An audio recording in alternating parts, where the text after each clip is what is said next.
शरद भाऊ, तुम्ही जे हे जय हो श्रीकर सीडचं बैलजोडी वाहन 2 वर्षापासून जे तुम्ही करून राहिले, तर याचा अनुभव कसा आहे तुमचा? मी गेल्या वर्षी लावला, मला 12-13 क्विंटल पिकला. हां, पण आता यंदा बी तेच करू राहिलो मी.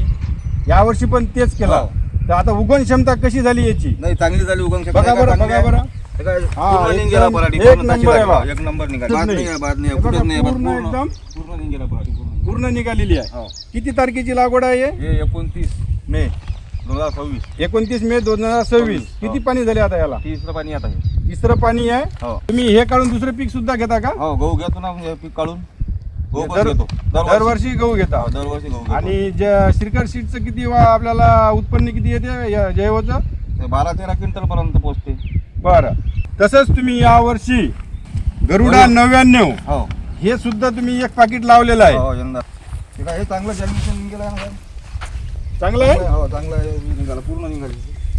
हे निघाली पूर्ण. याचे पानं जरा असे मोठे वाटते एकदम गरुडाचे. हो, मोठं आहे जरा चांगलं. हे गरुडाप्रमाणेच पान पण दिसते. हो हो जसं म्हणते बाळाचे पाय पाण्यात दिसते त्याप्रमाणे हे पीक आहे. हो, बस तसंच आहे सध्या. तुम्ही गरुडा लावा आणि हे तुमचं जैवचं लावा.